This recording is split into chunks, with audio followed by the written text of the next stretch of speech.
qalbuka qalba qalbi qabla ma qalbi yuqabilu qalbak walamma qabala qalbi qalbak in qalaba qalbatan lam yanqalibaha qalbun min qabl. Ladies and gentlemen, the central of emotional, moral, biology and spiritual of human is a heart. Bismillahirrahmanirrahim. Dewan Hakim yang saya takdimi, rencang aksi. Dipun jawab leres, saged. Saged. Rencang aksi. Matur suwun. Assalamualaikum warahmatullahi wabarakatuh. Waalaikumsalam. Hamdan li Rabbi wasi'ir rahmah. Salatan wassalaman ala man safya qalbu Muhammad sayyidil ummah. Rencang aksi. Rasulullah sallallahu alaihi wasallam telah bersabda di dalam hadis yang diriwayatkan oleh Bukhari dan juga Muslim bahwasanya ada organ di dalam tubuh manusia yang apabila ia baik maka baik pula perilakunya dan tubuhnya, dan apabila ia buruk maka buruk pula perilaku dan tubuhnya. Ala wahyal qalbi, yaitu adalah hati. Imam Al-Ghazali di kitab Ihya Ulumuddin beliau menjelaskan bahwasanya hati merupakan organ penting di kepala, organ penting di tubuh manusia. Ia mengkoordinasikan seluruh pikiran, lisan maupun perbuatan, tempat menancapnya akidah dan ubudiyah seorang hamba. Namun hadirin, pada zaman ini manusia sering sekali terperosok ke dalam penyakit-penyakit hati sehingga merusak kesuciannya. Jadi bagaimana ini? Hadirin rahimakumullah, maka hendaklah kita menjaga kesucian hati kita, karena banyak sekali penyakit-penyakit hati yang bisa merusak diri. Ada yang namanya penyakit iri. Ketika misalnya tetangga beli sawah yang luasnya seantero, panas jauh jero.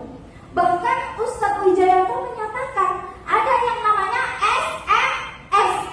Susah melihat orang senang, senang melihat orang susah. Ada yang lagi namanya sombong. Kalau misalkan disuruh perkenalan, Assalamualaikum, saya sudah haji 3 kali, maka panggil saya Ibu Haji. Padahal Mama Dedek di dalam ceramahnya mengutarakan ini yang namanya kesombongan. Biasa aja kali, betul Mama. Maka kita perlu menjaga diri, kita perlu menjaga hati. Sebagaimana firman Allah di dalam surah Asy-Syu'ara ayat 88 hingga 89. A'udzu billahi minasyaitonir rajim. Yauma la yanfa'u malun wala banun illa man atallaha biqalbin salim. Hari itu tidaklah berguna harta dan juga anak kecuali orang-orang yang datang kepada Allah dengan hati yang bersih. Lantas, bagaimana cara meraih qalbun salim itu? Bang Ayun, tahu bagaimana caranya, Bang? Nah, Abu Nasr As-Sarraj di Kitabil Lughah beliau menjelaskan ingkang nomor setunggal biqalbin hala minasyirki wal bid'ah wal khilafat, dengan hati yang terhindar dari kemusyrikan terhadap Allah Ta'ala. Allah berfirman dalam surah Al-Fatihah ayat kelima, A'udzu billahi minasyaitonir rajim. Iyyaka na'budu wa iyyaka nasta'in. Bu, hati kalau sudah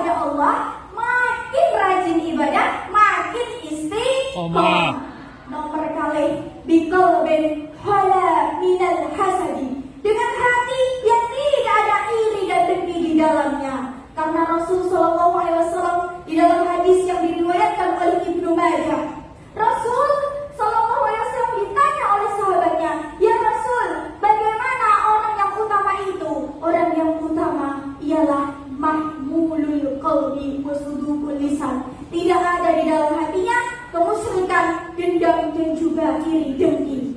Nomor 3, bil amali shalihah wal ikhlas wad doa. Dengan hati yang ikhlas ketika mengamalkan amal soleh dan menyempurnakannya dengan doa. Maka rencanaksi, mari kuatkan iman, rekatkan ketakwaan, dan doa selalu kita panjatkan agar hati dan diri kita dijaga oleh Allah Subhanahu wa Ta'ala. Mari mendekatkan tangan. Ya muqallibal qulub, sabbit qulubana ala dinik, ala ta'atik, ala iman. Summa assalamu alaikum warahmatullahi wabarakatuh. Waalaikumsalam warahmatullahi wabarakatuh. Indah Boyolali dengan tema hati esensi perilaku diri. Lanjut.